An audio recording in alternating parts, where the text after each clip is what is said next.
如果你快要在英国学习，你可能会感到紧张。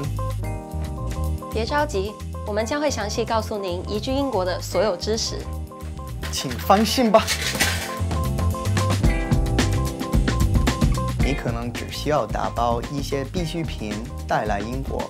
首先，请别带你的电饭煲，因为他们的电压跟英国的电压标准不一样，并且需要进行帕测试，所以他们在大学宿舍里是被禁止的。相应的，你可以利用更多的空间去打包更多的必需品，不需要带很多衣服，只需要带够2周穿的。你可以在 Primark 买到很多便宜的衣服。一般来说，英国的衣服也不是那么贵。提到吃的，在英国你可以吃到世界各地的特色菜，你也可以在英国的亚洲超市买到中国的特色小吃或者食材香料，比如火锅底料。唯一的问题可能就是它们比中国要贵一点。当然了，如果你真的很喜欢某一样小吃，你可以带一些过来。在英国比较难找到的也是中药，如果你有经常用的，你可以带过来。因为英国的绅士文化，请一定要记住使用这3个词 ：Sorry, please, and thank you. Sorry, could you pass me the milk, please? Thank you. 在英国，你会发现每个人都会排队，并且不会发生插队事件。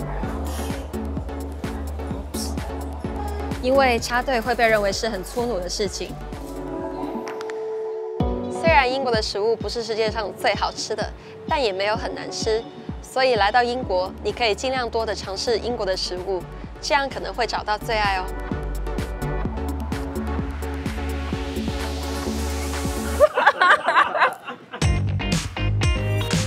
一般来说，英国很安全，但是你还需要保持你的警惕，注意你周围的环境。过马路的时候，请注意红绿灯以及过往的车辆。另外，请注意英国靠左行驶。当你到达英国时，请记录好乘坐的出租车车牌号码、警察局电话、大学安全中心电话以及中国大使馆电话。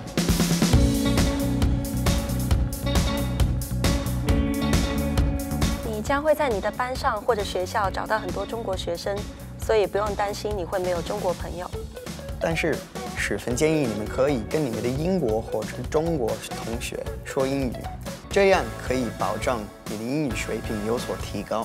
I think the way business is done in Europe is 与在中国不大一样的是，在英国你可能需要更多的时间去自学，并且保证你会使用图书馆的各种功能，以便你在图书馆更好地准备你的学习任务。在学校，你将会有很多机会交新的朋友，并且了解各种不同的文化。请记住，每个人都跟你一样，对新的生活感到紧张、兴奋，还有一点小害羞。还有很多其他来自非英语国家的学生，都跟你一样，正对新的生活感到紧张。但是也不用太担心你的英语不够好，最重要的是去说、去练习。英国人也会理解这一点，他们会热心地帮助你。在英国，融入英国大学最好的方法就是加入一个社团，交新的朋友。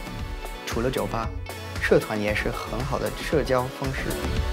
你将会在英国度过一段非常棒的时光，并且请记住，学校将会帮助你们回答任何问题。